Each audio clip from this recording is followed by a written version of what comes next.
Magandang gabi or naimbag nga rabii at andito tayo ngayon sa Salas. Mag-isa ako and sinusumpong ako ng kaduwagan. So, let's just do the video here.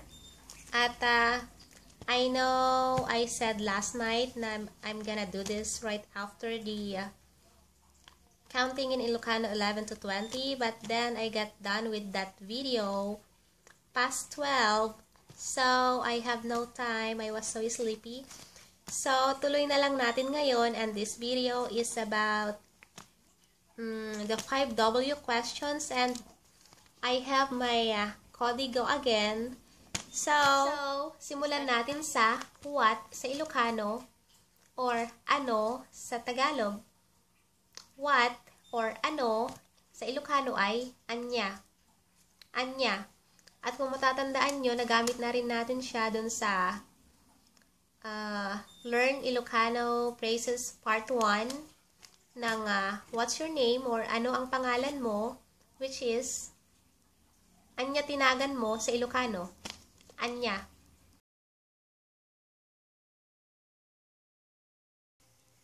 At sunod ay where o sa Tagalog ay saan at sa Ilocano ay sa dino or dino. At pwede rin siyang maging ayan na.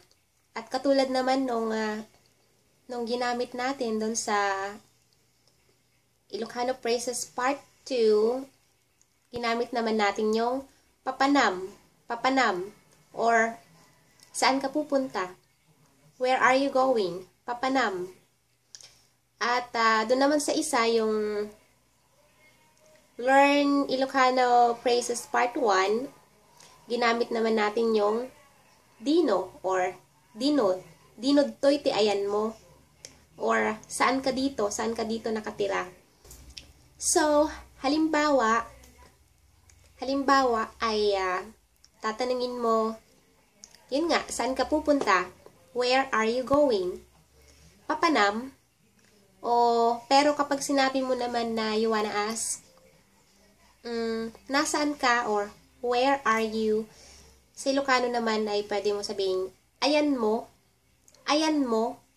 nasaan ka? Or you wanna say, nasaan ang banyo? Where is the restroom? Sabihin mo naman, dinod to'y ti banyoyo or ayan na ti banyoyo. So ayun, yun yung mga gamit niya. Medyo nalito nga ako. Sabi ko, bakit parang tatlo? Pero pag tatanungin mo naman halimbawa is yung banyo, hindi naman tugma na sabihin mo na papanam ti banyo or like basta gamitin mo yung papanam. So, ayun, I asked my mom at medyo napaisip din siya. Ayun na lang yung binigay niyang examples. So, yun, you can use sa dino, ayan mo, or papanam para sa where or saan. At sunod is why or sa Tagalog, bakit. At sa Ilocano ay apay.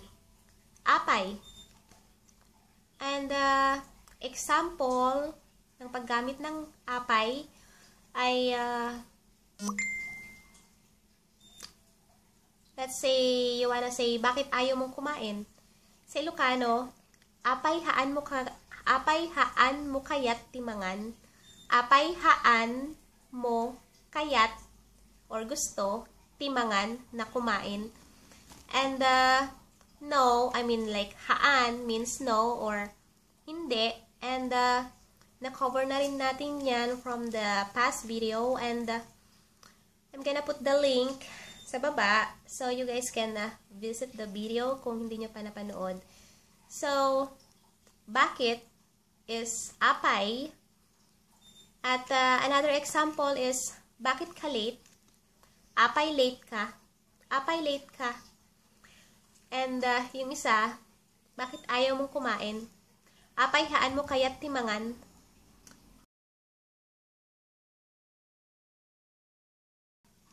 At sunod ay how or in Tagalog is paano. Sa Ilocano, siya ay kasano.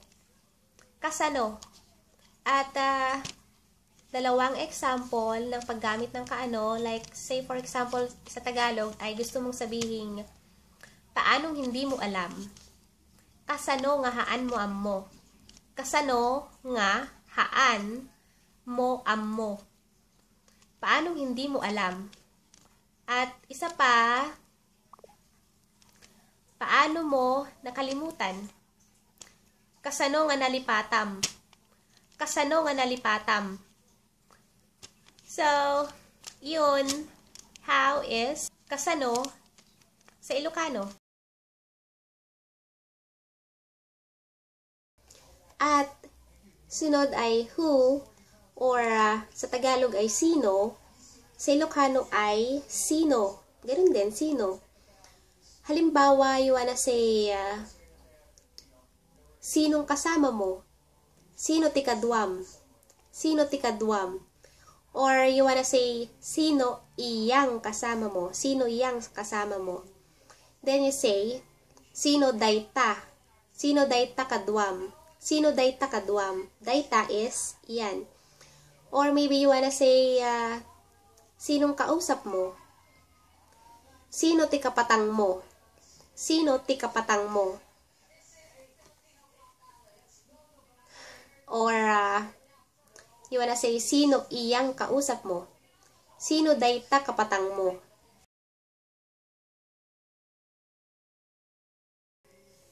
At last one, or panghuli, ay when.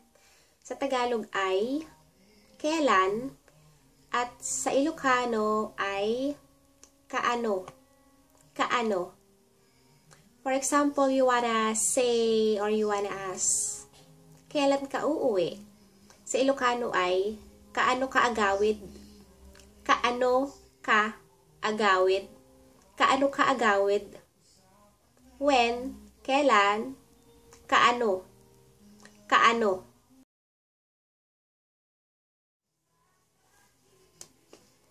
So, ayun yung ating 5W questions in Tagalog. So, now, mag-review na tayo. We have what, or sa Ilocano ay anya. Anya.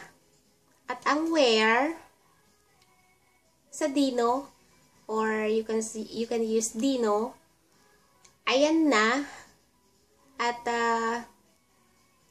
kung gusto nyong sabihin saan ka pupunta, you can say papanam. And how is kasano, kasano. At why, apay. At why, apay. Tapos yung when ay when is kaano. At last one, yung who or sino sa Tagalog ay ganoon din siya. Sino.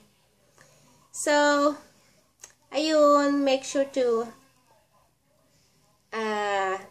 click down below sa baba, and I'll be putting links in there ng mga nakaraang video na related sa ating topic tonight.